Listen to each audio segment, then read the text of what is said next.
Hello students. प्रश्न पत्र प्रमुख राज्य व्यवस्थाएं। अमेरिकी संविधान व शासन व्यवस्था से संबंधित इस वीडियो में आप सभी का स्वागत। आज हम अध्ययन करेंगे अमेरिका में संघीय कार्यपालिका राष्ट्रपति के संबंध में। अमेरिकी संविधान में राष्ट्रपति की शक्ति का उल्लेख संविधान के अनुच्छेद 2 के एक छोटे से वाक्य में किया गया है, जिसमें कहा गया है कि अमेरिकी संघ की कार्यपालिका शक्ति एक राष्ट्रपति में निहित होगी। तो आइए अध्ययन करते हैं अमेरिका के राष्ट्रपति, उसके पद, अमेरिकी राष्ट्रपति की योग्यताएं, कार्यकाल, निर्वाचन और महाभियोग की प्रक्रिया का। राष्ट्रपति पद की योग्यताओं का उल्लेख संविधान के अनुच्छेद 2 की उपधारा 1 में किया गया है, जिसमें कहा गया है कि राष्ट्रपति पद के लिए वही व्यक्ति पात्र होगा जो संयुक्त राज्य अमेरिका का जन्मजात नागरिक हो, उसकी आयु 35 वर्ष से कम ना हो, वह संयुक्त राज्य अमेरिका का कम से कम 14 वर्ष का निवासी रहा हो। इसके संबंध में उसके लिए लगातार 14 वर्ष तक अमेरिका में रहना आवश्यक नहीं, वरन कुल मिलाकर उसके द्वारा अपने जीवन के 14 वर्ष अमेरिका में व्यतीत किए होने चाहिए। व्यवहार के अंतर्गत महत्वपूर्ण और घनी आबादी वाले राज्य के निवासी इस पद हेतु चुने जाने के अवसर अधिक रखते हैं। राष्ट्रपति के वेतन भत्ते निर्धारित करने का अधिकार कांग्रेस को प्राप्त है। राष्ट्रपति के कार्यकाल में उसके वेतन भत्तों में कमी या बढ़ोतरी नहीं की जा सकती। इस संबंध में जो भी परिवर्तन करने हों वे नवीन राष्ट्रपति के कार्यकाल के प्रारंभ से ही किए जा सकते हैं। अन्य देशों के कार्यपालिका प्रधानों की भांति राष्ट्रपति को भी कुछ उन्मुक्तियां प्राप्त होती हैं। यद्यपि संविधान में इस संबंध में कुछ भी नहीं कहा गया है, फिर भी परंपरा के अनुसार उसे किसी भी अपराध के आरोप में गिरफ्तार नहीं किया जा सकता। उसके विरुद्ध परमादेश या आदेश भी जारी नहीं किए जा सकते। उसे किसी न्यायालय में साक्षी या प्रतिवादी के रूप में उपस्थित होने के आदेश नहीं दिए जा सकते। केवल सीनेट में उसे महाभियोग के समय बुलाया जा सकता है। राष्ट्रपति का कार्यकाल 4 वर्ष का होगा। पुनर्निर्वाचन पर कोई प्रतिबंध नहीं होगा, लेकिन प्रथम राष्ट्रपति वाशिंगटन ने तीसरी बार राष्ट्रपति पद का चुनाव लड़ने से इनकार कर दिया और इस प्रकार यह परंपरा स्थापित की गई कि राष्ट्रपति 2 अवधियों से अधिक अपने पद पर नहीं रहेगा।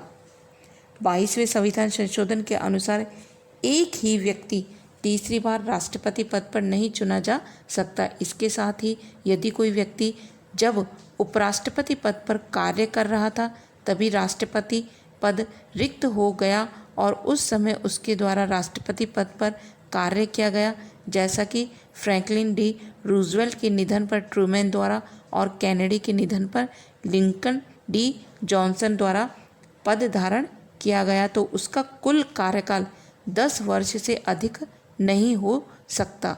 इसी संविधान के अनुसार संशोधन के अनुसार युद्धकाल में कांग्रेस के द्वारा राष्ट्रपति पदधारी से चुनाव लड़कर तीसरी बार राष्ट्रपति पद धारण करने के लिए आग्रह किया जा सकता है। राष्ट्रपति का निर्वाचन। ब्रिटिश राजनीति का सर्वाधिक आकर्षक तत्व यदि सम्राट का पद है और व्यक्तित्व है, तो अमेरिकी राजनीति का सर्वाधिक रंगीन और आकर्षक तत्व अमेरिकी राष्ट्रपति का निर्वाचन है। राष्ट्रपति पद पर आसीन व्यक्ति से लेकर साधारण से साधारण व्यक्ति इसमें रुचि रखते हैं। वर्तमान समय में राष्ट्रपति के निर्वाचन में अपनाई जाने वाली पद्धति के प्रमुखतः 5 चरण हैं, जो इस प्रकार हैं। उम्मीदवारों का मनोनयन। राष्ट्रपति के निर्वाचन का प्रथम चरण देश के विविध राजनीतिक दलों के द्वारा राष्ट्रपति पद के उम्मीदवारों का मनोनयन है। अतः 1840 से रिपब्लिक और डेमोक्रेटिक दोनों राजनीतिक दलों के उम्मीदवारों का मनोनयन विविध राजनीतिक दलों के अखिल देशीय सम्मेलनों द्वारा किया जाने लगा है। उम्मीदवारों के मनोनयन कि यह पद्धति परंपरा के आधार पर अपनाई गई है और इस संबंध में संविधान में कुछ भी नहीं कहा गया है। दल के द्वारा उम्मीदवार चुने जाने के लिए आवश्यक है कि वह प्रतिनिधियों के मतों का पूर्ण बहुमत प्राप्त करे। मतदान की प्रक्रिया किसी उम्मीदवार को पूर्ण बहुमत प्राप्त होने तक जारी रहती है। कई बार मतदान के अनेक दौर होते हैं।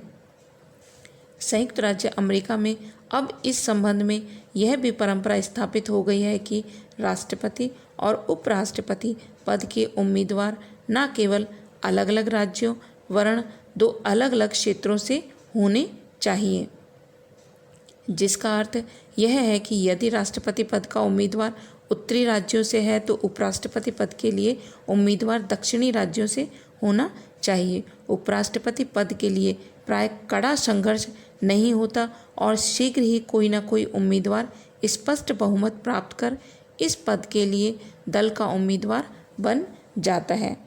सम्मेलन समाप्त होने के पूर्व उपराष्ट्रपति पद के लिए मनोनीत उम्मीदवार के द्वारा दल की एक राष्ट्रीय समिति चुनी जाती है। यह समिति अपना एक प्रधान और कोषाध्यक्ष चुनती है। यह समिति अपने दल के उम्मीदवार के परामर्श से राज्यों में अपने दल के उम्मीदवार के पक्ष में तीव्र अभियान चलाती है। यद्यपि चुनाव कानून के अनुसार राष्ट्रपति के चुनाव अभियान पर अधिकतम खर्च सीमा $30,000 ही हो सकता है, परंतु इसका उल्लंघन करने वालों के विरुद्ध कोई कानूनी कार्रवाई नहीं की जाती। चुनाव अभियान के प्रमुख साधन टेलीविज़न, रेडियो, ट्रेन, समाचार पत्र और अपने उम्मीदवार के पक्ष में विविध प्रकार के साहित्य का प्रकाशन है। इसके बाद दोनों दलों द्वारा निर्वाचक मंडल के लिए अपने उम्मीदवार खड़े किए जाते हैं। निर्वाचक मंडल के इन उम्मीदवारों को शपथ लेनी होती है कि चुने जाने पर वे राष्ट्रपति और उपराष्ट्रपति के चुनाव में अपने ही दल के उम्मीदवारों को मत देंगे। 23वें संशोधन से अब निर्वाचक मंडल के सदस्यों की संख्या 538 हो गई है। निर्वाचक मंडल का चुनाव लीप वर्ष या चुनाव वर्ष के नवंबर के महीने के पहले मंगलवार को या सरकार द्वारा निर्धारित किसी अन्य तिथि को होता है। निर्वाचकों को प्रत्यक्ष रूप से मतदाताओं द्वारा चुना जाता है। निर्वाचकों के चुनाव और अन्य चुनावों में किन व्यक्तियों को मत देने का अधिकार होगा, इस संबंध में 1970 में मतदान अधिकार अधिनियम में संशोधन किया गया। मतदाता होने के लिए अब केवल 2 योग्यताएं आवश्यक हैं। संबंधित व्यक्ति ने 18 वर्ष की आयु प्राप्त कर ली हो और संबंधित व्यक्ति उस राज्य में कम से कम 30 दिन से रह रहा हो। मतदाता होने के लिए अब साक्षर होना आवश्यक नहीं। 1974 के कानून के अनुसार राष्ट्रपति पद के चुनाव प्रचार के लिए सार्वजनिक वित्त व्यवस्था है। राज्यों में निर्वाचक मंडल के सदस्यों का चुनाव सूची प्रणाली के आधार पर होता है, अर्थात मत किसी उम्मीदवार के लिए नहीं वरन दल की सूची के पक्ष में डाले जाते हैं। राजनीतिक दलों के कार्यकर्ता निर्वाचक मंडल का चुनाव लड़ते हैं। ज़्यादातर राज्यों में जिला व राज्य स्तरीय पार्टी सम्मेलनों में निर्वाचक मंडल के उम्मीदवारों का मनोनयन होता है। संविधान में यह भी कहा गया है कि कांग्रेस का कोई सदस्य या संयुक्त राज्य अमेरिका में लाभ के पद पर आसीन कोई व्यक्ति निर्वाचक मंडल का सदस्य नहीं बन सकता।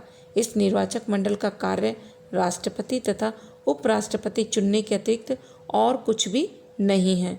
मतदान के एक दिन पूर्व राष्ट्रपति पद के उम्मीदवार मतदाताओं से रेडियो तथा टेलीविज़न पर अंतिम अपील करते हैं। निर्वाचक मंडल के सदस्यों का चुनाव व्यक्तिगत न होकर सामूहिक होता है, अर्थात जिस दल को किसी राज्य में मतदाताओं का बहुमत प्राप्त हो जाता है उसी दल के सभी उम्मीदवार राष्ट्रपति के निर्वाचक मंडल के सदस्य चुन लिए जाते हैं। निर्वाचक मंडल द्वारा राष्ट्रपति का चुनाव मात्र एक औपचारिकता है, क्योंकि और रे के शब्दों में निर्वाचक मंडल के सदस्य अपने राजनीतिक दल की रिकॉर्डिंग मशीन मात्र होते हैं। प्राय निर्वाचक मंडल के सदस्य लोकप्रिय मतों का आदर करते हुए राष्ट्रपति और उपराष्ट्रपति के चुनाव में अपने ही दल के उम्मीदवार के पक्ष में मतदान करते हैं। बुधवार को निर्वाचक मंडल के सदस्य अपने अपने राज्यों की राजधानी में एकत्रित होते हैं और राष्ट्रपति या उपराष्ट्रपति पद के लिए विभिन्न उम्मीदवारों के पक्ष में मतदान करते हैं। मतों की गणना की जाती है और प्रमाणीकृत करने के बाद सीनेट के अध्यक्ष के पास भेज दिया जाता है। सीनेट का अध्यक्ष कांग्रेस के दोनों सदनों की संयुक्त बैठक में मतों की गणना करता है और कानूनी तौर पर जीतने वाले व्यक्ति की घोषणा। यदि राष्ट्रपति पद के 2 उम्मीदवारों को बराबर मत प्राप्त हो अथवा किसी को भी मतदाताओं का पूर्ण या निरपेक्ष बहुमत प्राप्त न हो तो प्रतिनिधि सभा सबसे अधिक मत प्राप्त करने वाले प्रथम 3 उम्मीदवारों में से किसी एक को राष्ट्रपति निर्वाचित कर सकती है। प्रतिनिधि सभा जब इस प्रकार राष्ट्रपति को निर्वाचित करती है तब प्रतिनिधि सभा में प्रत्येक राज्य का केवल एक मत होता है। प्रत्येक राज्य के सदस्य बहुमत से निर्णय करते हैं कि उनके राज्य का मत किस उम्मीदवार के पक्ष में गिना जाए। यदि किसी राज्य के प्रतिनिधि समान रूप से इस विपक्ष में बंट जाए तो उनका मत गिना नहीं जाता। 20वें संविधान संशोधन के अनुसार राष्ट्रपति 4 मार्च के बजाय 20 जनवरी को अपना पद ग्रहण करता है।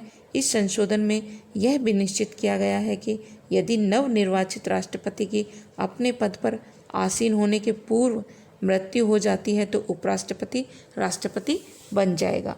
पद ग्रहण करने के समय राष्ट्रपति को शपथ लेनी होती है जो उसे सर्वोच्च न्यायालय के मुख्य न्यायाधीश द्वारा दिलाई जाती है। शपथ इस प्रकार है: मैं गंभीरतापूर्वक शपथ लेता हूं कि अमेरिका के राष्ट्रपति पद पर निष्ठापूर्वक कार्य करूंगा और अपनी योग्यता भर अमेरिका के संविधान का संरक्षण और प्रतिरक्षण करूंगा। अमेरिकी राष्ट्रपति के निर्वाचन में जिस प्रणाली को अपनाया जाता है उसकी कई आधारों पर आलोचना इस प्रकार की जाती है। निर्वाचक मंडल के सदस्य दलीय आधार पर चुने जाते हैं, लेकिन चुने जाने के बाद वे इस बात के लिए कानूनन स्वतंत्र हैं कि वे किसी भी उम्मीदवार को मत दें। साधारणतः वे अपने राजनीतिक दल का समर्थन करते हैं, किंतु कई बार ऐसा भी हुआ है कि किसी दल के निर्वाचक मंडल के सदस्य ने किसी अन्य दल के उम्मीदवार को अपना मत दे दिया।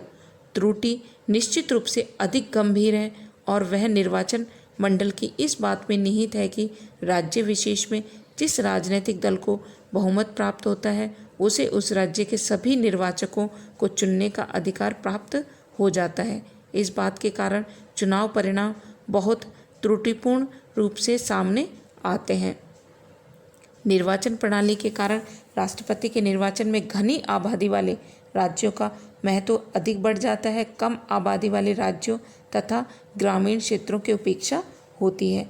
निर्वाचन प्रणाली की इस आधार पर आलोचना की जाती है कि यदि निर्वाचक मंडल के मतदान के परिणाम स्वरूप किसी भी उम्मीदवार को आवश्यक बहुमत प्राप्त न हो और ऐसी स्थिति में राष्ट्रपति का निर्वाचन प्रतिनिधि सभा द्वारा किया जाए तो परिणाम उससे सर्वथा भिन्न हो सकता है जो साधारणतः होना चाहिए। इन सब के अतिरिक्त यह कहा जा सकता है कि राष्ट्रपति पद हेतु उम्मीदवारों के मनोनयन के लिए जिस पद्धति को अपनाया गया है उसमें राष्ट्रपति पद के लिए उम्मीदवार बनने की इच्छा रखने वाले व्यक्तियों की योग्यताओं पर ध्यान नहीं दिया जाता और राष्ट्रीय सम्मेलनों के उत्तेजनापूर्ण वातावरण के कारण असाधारण प्रतिभाशाली व्यक्ति राष्ट्रपति पद के उम्मीदवार नहीं हो पाते। अमेरिकी संविधान के अनुच्छेद 2 की उपधारा 4 के अनुसार राष्ट्रपति को केवल महाभियोग के आधार पर ही पद से हटाया जा सकता है और महाभियोग देशद्रोह, भ्रष्टाचार या अन्य किसी घोर अपराध या कदाचार के आधार पर ही चलाया जा सकता है। महाभियोग की पद्धति यह है कि प्रतिनिधि सभा का कोई एक या कुछ सदस्य राष्ट्रपति के विरुद्ध उपयुक्त आधार पर आरोप लगा सकते हैं। इसके बाद ये आरोप किसी न्यायिक समिति या विशेष जांच समिति को दे दिए जाते हैं। जांच समिति द्वारा प्रतिवेदन दिए जाने पर यदि प्रतिनिधि सभा आवश्यक समझे तो वह एक प्रस्ताव तैयार करती है जिसमें राष्ट्रपति पर लगाए गए आरोपों का उल्लेख किया जाता है। और प्रतिनिधि सभा को यह प्रस्ताव अपने बहुमत से पारित करना होता है। इस आरोप पत्र की एक प्रति सूचनार्थ राष्ट्रपति को भेजी जाती है। इसके पश्चात यह प्रस्ताव सीनेट के पास भेजा जाता है। सीनेट निश्चित तिथि को इन आरोपों की जांच हेतु एक न्यायालय के रूप में बैठती है और सर्वोच्च न्यायालय का मुख्य न्यायाधीश इस बैठक की अध्यक्षता करता है। प्रतिनिधि सभा की ओर से भेजा गया प्रतिनिधि सीनेट के आरोपों के बारे में पूरी जानकारी देता है। राष्ट्रपति को अपने बचाव हेतु स्वयं उपस्थित होने या अपने प्रतिनिधियों और वकीलों को भेजने का भी अधिकार होता है। यदि पूरी छानबीन के बाद सीनेट अपने 2/3 बहुमत से प्रस्ताव पारित कर दे कि राष्ट्रपति के विरुद्ध लगाए गए आरोप ठीक है तो उसे पद से हटा दिया जाता है और इसके बाद उसके विरुद्ध न्यायालय में मुकदमा चलाया जा सकता है। संविधान के अनुच्छेद 2 की उपधारा 1 के द्वारा यह निर्धारित किया गया है कि मृत्यु, त्यागपत्र, महाभियोग या अन्य किसी कारण राष्ट्रपति का पद रिक्त हो जाए तो राष्ट्रपति पद की सभी शक्तियां और कर्तव्य उत्तराधिकार के रूप में उपराष्ट्रपति के पास जाएंगी। यदि राष्ट्रपति और उपराष्ट्रपति दोनों के पद रिक्त हो जाएं तो कांग्रेस निर्णय करेगी कि कौन अधिकारी राष्ट्रपति पद पर कार्य करेगा। आज अध्ययन का विषय यहीं समाप्त